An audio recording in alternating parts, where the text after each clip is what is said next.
preciso que se fale de autoria e autoridade etnográfica, bem como das relações entre a literatura e a antropologia. Para tal, tomaremos por base os textos de James Clifford. Segundo o autor, de autoridade etnográfica, entende-se a forma como o autor se coloca dentro do texto, de como ele legitima o seu discurso. É o famoso "eu estive lá", como prova de que o autor viu, logo aquele objeto de pesquisa sobre o qual ele discorre existe. Nesse contexto, autores como Bronislaw Malinowski, eles foram divisores de água na literatura etnográfica, em especial Malinowski, com a publicação em 1922 da sua obra Os Argonautas do Pacífico Ocidental. Um relato do empreendimento e da aventura dos nativos nos arquipélagos de Nova Guiné e Menelásia. O livro do antropólogo anglo-polonês é considerado a primeira etnografia e precursor do uso etnográfico da fotografia. Trata-se do relato do trabalho de campo do autor em 1914 e 1918, inaugurando um novo método de trabalho de campo, a etnografia.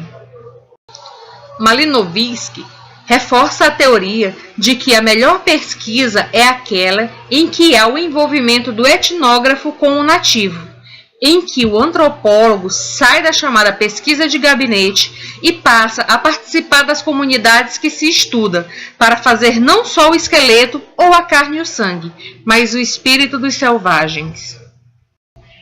Antes dele, o etnógrafo, aquele que descrevia os costumes, e o antropólogo, aquele que era o construtor das teorias gerais sobre a humanidade, eram personagens distintos, uma percepção clara da tensão entre a etnografia e a antropologia. Após Malinowski, assistimos cada vez mais à profissionalização e à academicização do trabalho de campo, que se torna hegemônico. Por outro lado, a etnografia passou a acenar estratégias específicas de autoridade, onde o autor tentava traduzir para o leitor a sua experiência em textos. Malinowski foi grande contribuinte de um novo teórico pesquisador de campo que desenvolveu um novo e poderoso gênero científico e literário, a etnografia, uma descrição baseada na observação participante.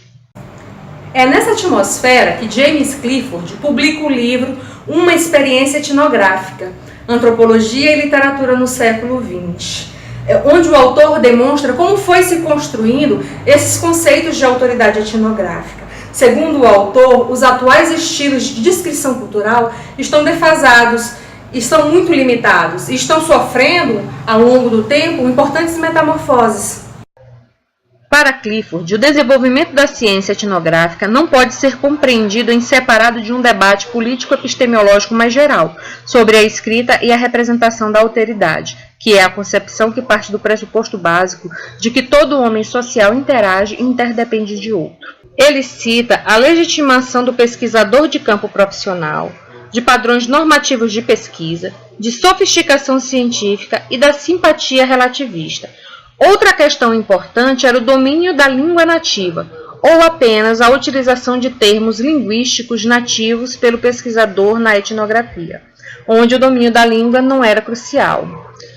Criticou ainda a ênfase e o poder dado à observação, como se a cultura pudesse ser aprendida apenas pelo que vê o observador treinado. O trabalho de campo bem-sucedido mobilizava a mais completa variedade de integrações, mas uma distinta primazia era dada ao visual. A interpretação dependia da descrição. Dito isto, Clifford focaliza então o seu discurso nos modos de autoridade: o experiencial, o interpretativo, o dialógico e o polifônico. O modelo clássico de modo de autoridade seria o experiencial, onde se trata de comprovar o "eu estive lá". Também se tenta mostrar que uma experiência de campo foi produtiva, envolvendo o leitor na complexa subjetividade da observação participante, unindo o leitor e o nativo numa participação textual. Sobre o modo de autoridade interpretativo, a crítica principal recai no entendimento de que se possa ver a cultura como um conjunto de textos. A textualização é entendida como um pré-requisito para a interpretação. O discurso se transforma num texto, porém, não há como você trazer o discurso para ser interpretado tal qual o texto é lido. Para ele, a interpretação não é uma interlocução. Ela não depende de estar na presença de alguém que fala. Por conseguinte, Clifford destaca que, em última análise, o etnógrafo sempre vai embora, levando com ele os textos para posterior interpretação, pois o texto, diferentemente do discurso, pode viajar. Se muito da escrita etnográfica é feita no campo, a real elaboração de uma etnografia é feita em outro lugar. O autor afirma que esses dois modos de autoridade, o experiencial e o interpretativo, estão cedendo lugar a dois outros modos de autoridade, o dialógico e o polifônico. Segundo ele, o modo de autoridade dialógico entende a etnografia como resultado de uma negociação construtiva, envolvendo pelo menos dois e muitas vezes mais sujeitos conscientes e politicamente significativos. Por outro lado, o modo de autoridade polifônico, que rompe com as etnografias que pretendem conter uma única voz, geralmente a do etnógrafo, propõe a produção colaborativa do conhecimento etnográfico. Dentre elas, citar informantes extensa e regularmente, mas ainda assim as citações são sempre colocadas pelo citador e tendem a servir como exemplos ou testemunhos. James Clifford finaliza esse raciocínio dizendo que é inevitável romper com a autoridade monológica que a etnografia fazia ao se dirigir a um único leitor. A multiplicação das leituras possíveis reflete o fato de que a consciência etnográfica não pode mais ser considerada como monopólio de certas culturas, apenas o Ocidente. Afinal de contas, os antes estudados agora fazem seus próprios estudos. Os trabalhos polifônicos são especialmente abertos a leituras não específicas intencionais, e a autoridade polifônica olha com uma maneira muito simpática para os textos na língua nativa. A crise da autoridade etnográfica de que fala Clifford não se refere simplesmente ao problema entre a pesquisa de campo, a experiência de campo e o diálogo etnográfico, contrapondo-se à escrita etnográfica.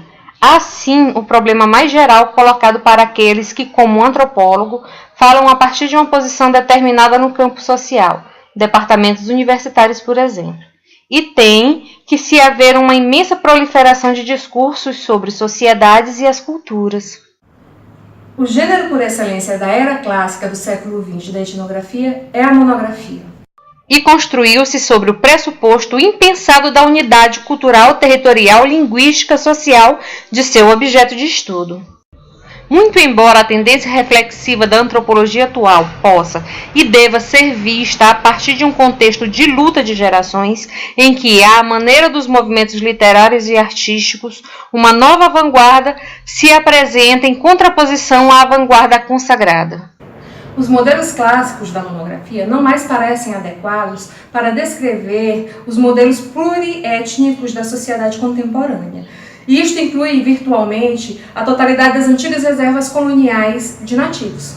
Claramente, a evolução da literatura não chegou ao fim, e muitos estudos ainda são necessários para que nós cheguemos numa literatura etnográfica adequada e completa, talvez utópica.